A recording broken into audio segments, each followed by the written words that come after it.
Hello Alma, hello everybody. Welcome back to Mona Cottage Books. This is Books at Tea Time. I am Selby, and today's tea has a little hint of pencil shavings and maybe some watercolor paint that you accidentally washed off in there.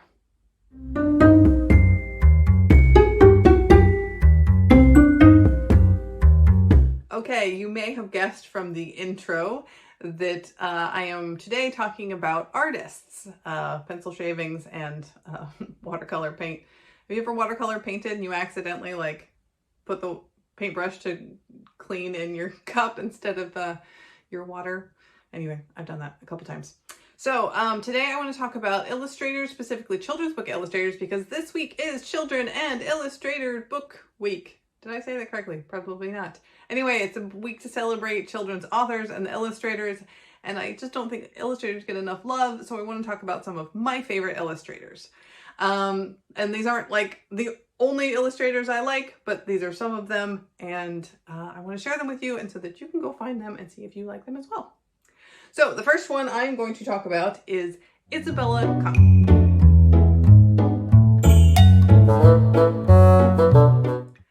So Isabella Kung illustrated a book that my whole family loves called No Fuzzball, and it's about this crazy cat, basically. So the cat's name is Fuzzball, but it thinks that its name is No Fuzzball because that's basically all it hears is them going, no, don't do this, and no, don't do that, because the cat's a bit nuts. And I love the way that she captures this maniacal look of this cat and how she portrays its personality and just all the silly things that happen. And then she's got another book that I haven't gotten to see yet called No Snowball, which I guess is a little white kitten joins the family and more craziness ensues. So it's a combination of the way she draws and also the story and how it's, because she also wrote it. If I didn't mention that, she's also the author illustrator of No Snowball, and No Fuzzball. So I just think the way she paints or draws cats is great. She's also done an ABC and a 1, 2, 3 cat book. Those have little more gentle watercolor illustrations in them, and those are also very pretty. And then she's got some other books that she's done, which I haven't seen, but I just really like the way that she renders cats because I think it's hilarious. So she is a great illustrator. Then the next one on my list is Leo Timmers.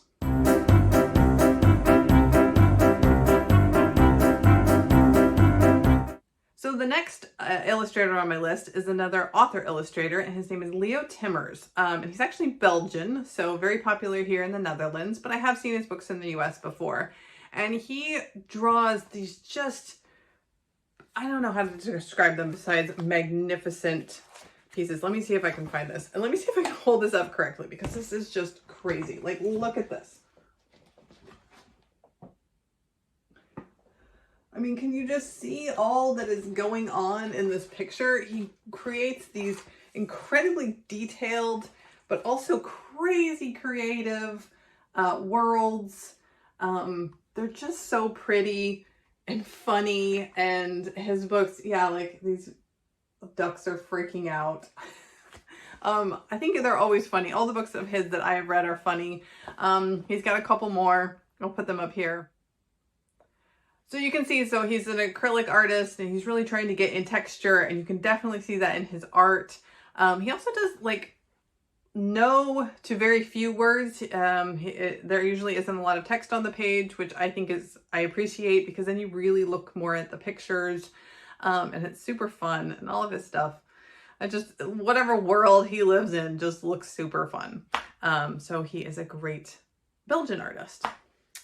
Next up is, I'm really trying to say her name correctly because it's a little hard, Rachel Ignotofsky.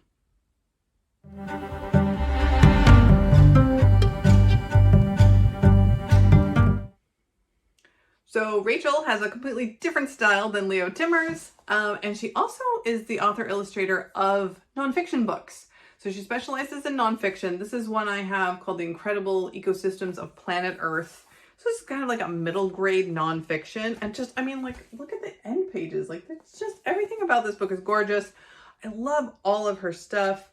And I really appreciate that she does nonfiction and takes concepts and makes diagrams that kids want to just pore over and learn everything that they can. They're so detailed and beautiful. The first book I ever saw from her was about flowers. So it was like the inside of flowers, and my daughter was just gobsmacked. She would just sit there and stare at it and be like, Mommy, what's this? Mommy, what's this? She wanted to know about the inside of flowers just because the pictures were so pretty. And I think that that's really the power of illustration. An artist is to create something that is just so appealing that you have to learn about it. She's got this one. She's got one about flowers, one about like birds and nesting, one about computers, like the history of computers, also illustrated, one about women in art, and a couple other ones. So another nice thing about Rachel and her website is that if you go to her website, she has like worksheets and coloring pages for most of her books. So if you want to continue the educational process, if your kids really love like the flower book, then you can go and you can get a download of like one of the flower pictures and they can color it in.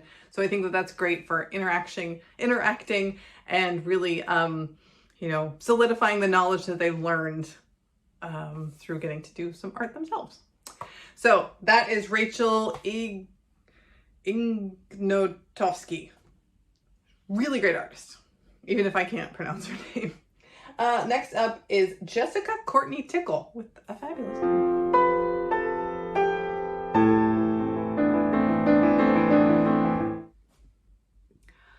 So this is a book illustrated by Jessica Courtney-Tickel. It's called Come All You Little Persons, and I didn't realize that she had illustrated this one because I've also got the Story Orchestra Swan Lake by her, which is gorgeous, and I'm actually going to talk about it in a video on Thursday, which is all about picture books as well, because I love picture books.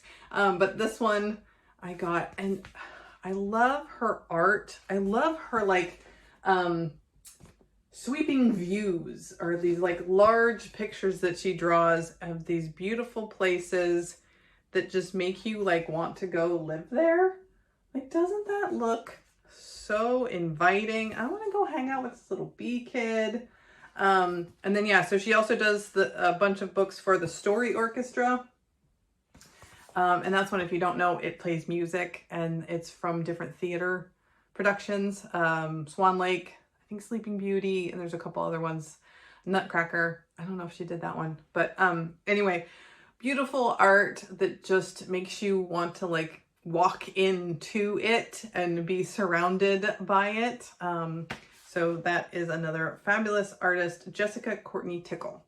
The next one on my list is Astrid Sheckels.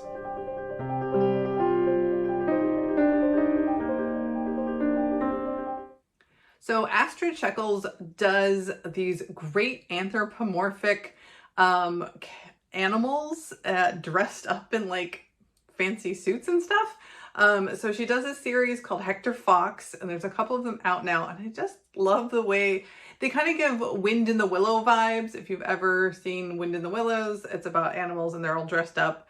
And so it kind of reminds me of that. And so Hector Fox is this really nicely well done illustrated fox, and he's got, you know, like a vest and everything on, and he's very dashing, and they go on adventures and stuff. So it's very realistic, but like odd animals dressed up in beautiful clothing, realistic, if that makes sense.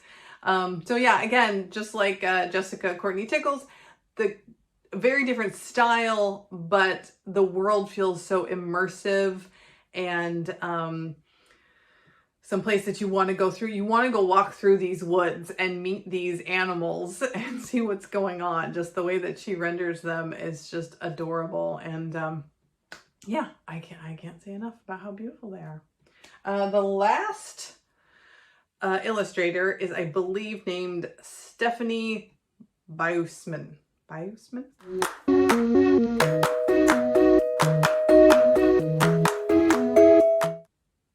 So Stefani I'm not sure how it's pronounced, is actually Dutch. And I have seen her illustrations around in some of the books are nearby since I live in the Netherlands. But what I really love about her artwork is the way that she renders children. It's kind of this much more loose style, but the kids just have like motion in them. And I think it's like their hair, but the way they're posed and stuff. So they just seem like they are like small children running in action all the time whenever she draws them. So I really enjoy that the kids are so well drawn that it shows the motion with like simple strokes. So I'm trying to share a wide variety of art styles and also media, the way that what they're using to draw with, so that you can kind of see that like any media could be used to create beautiful art. It doesn't have to be just digital. It doesn't have to be just watercolor or one or the other. You can use a variety of things. And some artists do. They'll draw by hand, paint it, and then take it and then add digital elements. And so there's all these great, wonderful illustrators out there. If you have other illustrators that you love and you want to put their names in the comments so that we can all learn a little bit more, then I would love that.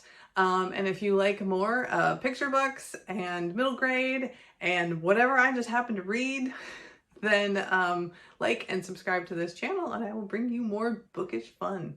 Thanks for joining me at Books at Tea Time.